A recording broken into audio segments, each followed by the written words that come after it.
Un jour, l'Éternel Dieu s'est approché de Noé. Noé. Noé. Oh, mon Seigneur! La fin de toute chair est arrêtée par devers moi. Car ils ont rempli la terre de violence. Voici, je vais les détruire avec la terre. Fais-toi une arche de bois de gopher. Tu disposeras cette arche en cellules.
Après le déluge, tous les êtres vivants qui avaient un souffle sur la terre sont morts, à l'exception des 8 personnes de la famille de Noé et de toutes les espèces vivant dans l'arche.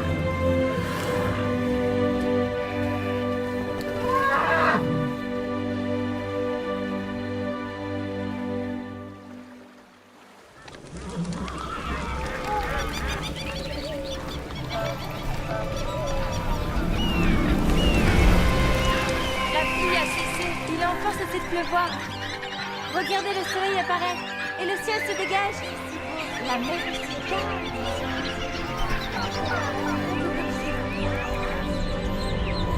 Oh, mon Seigneur! Mon Dieu!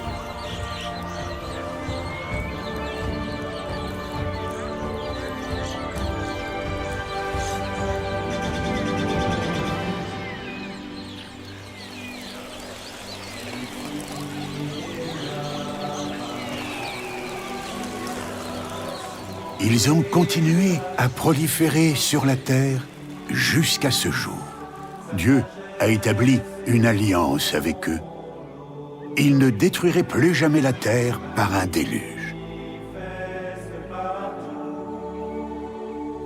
Et l'arc-en-ciel que l'on voit aujourd'hui est la preuve de l'alliance de Dieu avec l'homme.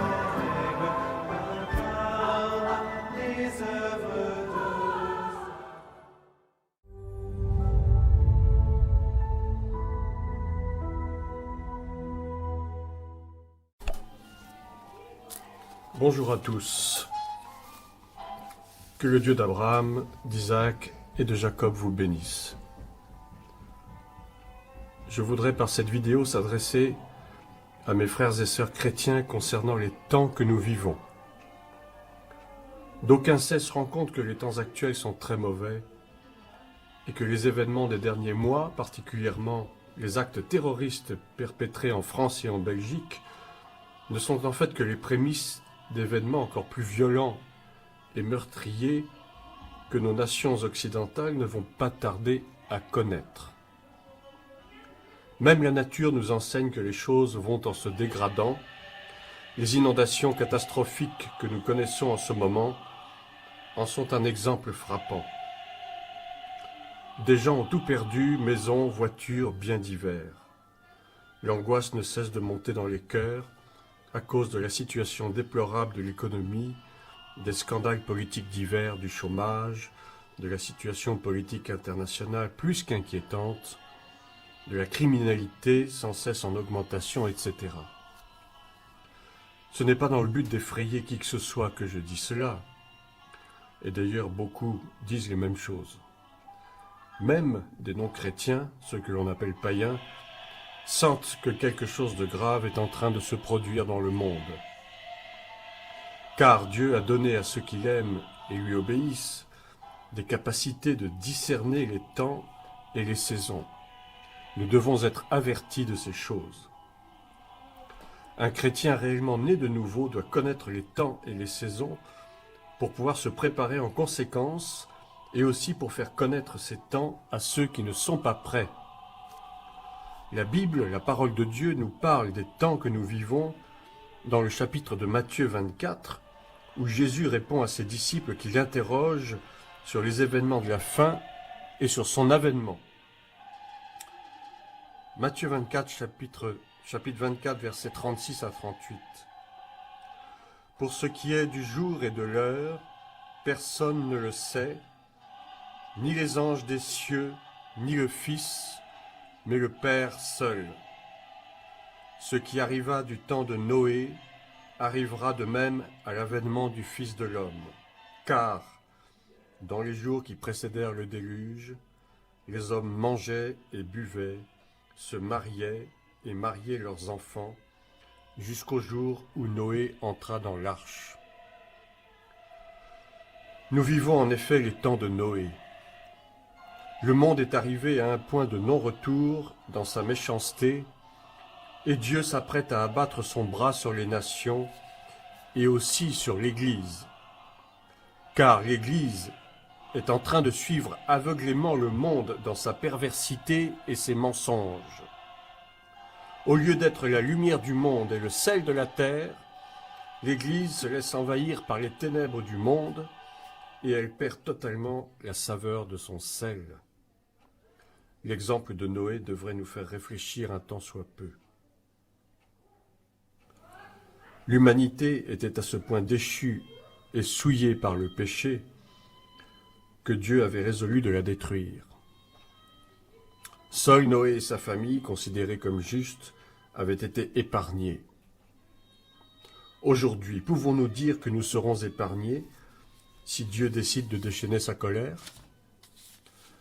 Échapperons-nous au châtiment qu'il est en train de faire subir aux nations païennes en utilisant le terrorisme, la guerre, les crimes, les famines et les catastrophes qu'on dit naturelles?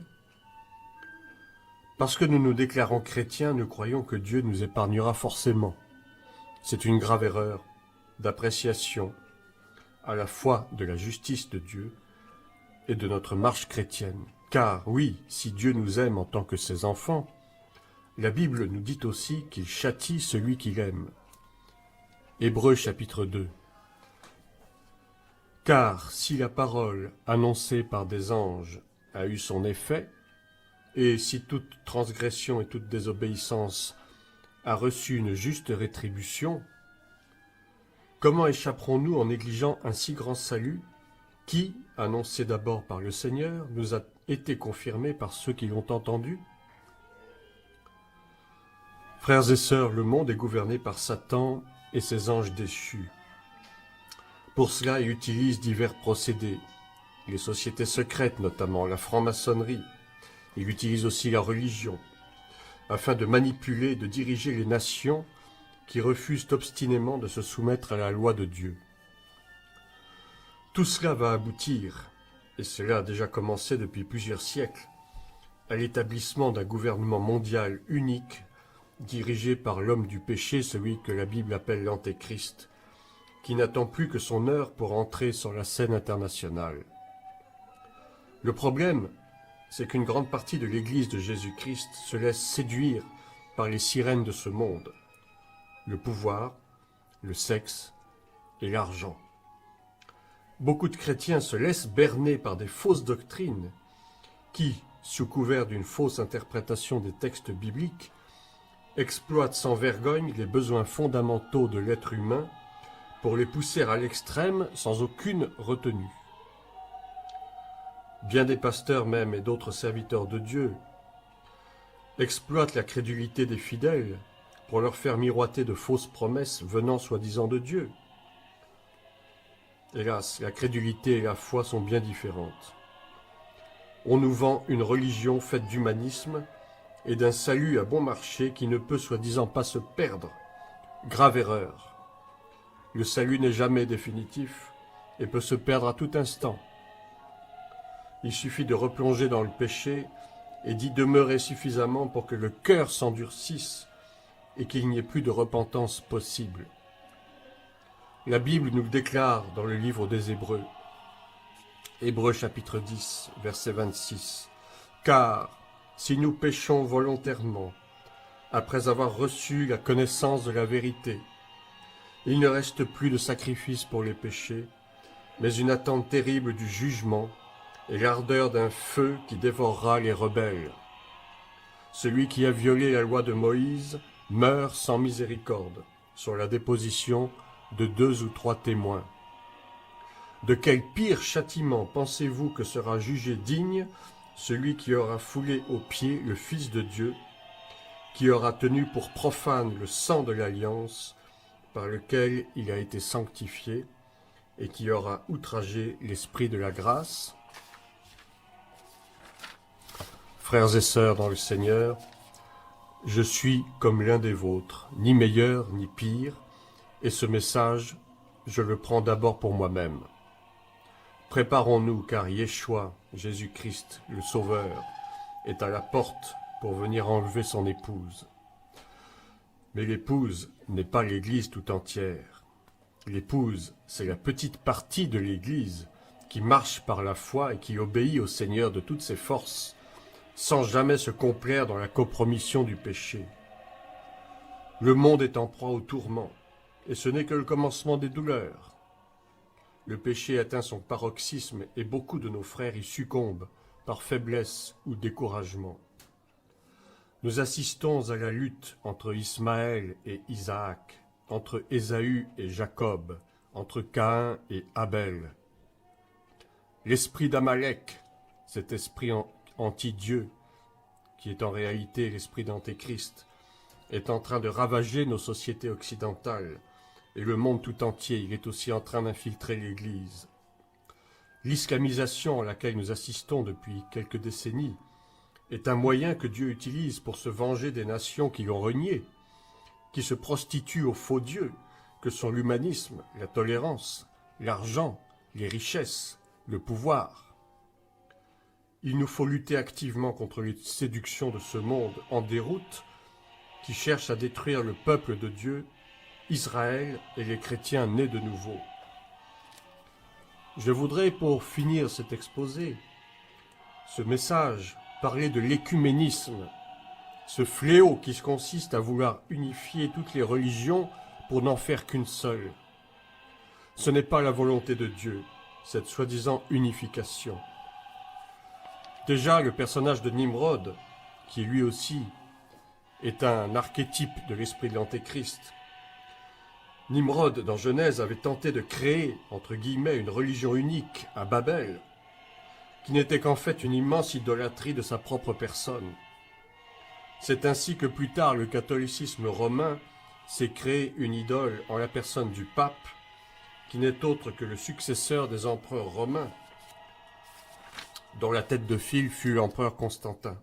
Celui-ci, en 313, établit la religion chrétienne en tant que religion d'État. Le monde païen a commencé à infiltrer l'Église dès ce moment-là jusqu'à aujourd'hui. Nous, chrétiens nés de nouveau, nous ne devons jamais pactiser avec les religions qui ne prêchent pas et qui ne croient pas en Jésus-Christ, seul médiateur et seul sauveur. Il y a là un grand danger de séduction et beaucoup sont déjà tombés. C'est la grande tactique de Satan en ce XXIe siècle pour réunir le maximum de croyants sous sa coupe et les mener à la destruction et à l'enfer. Soyons vigilants, veillons les uns sur les autres ainsi que nous le commande la Bible et demeurons dans la sanctification sans laquelle nul ne verra le Seigneur. Soyez bénis, à bientôt.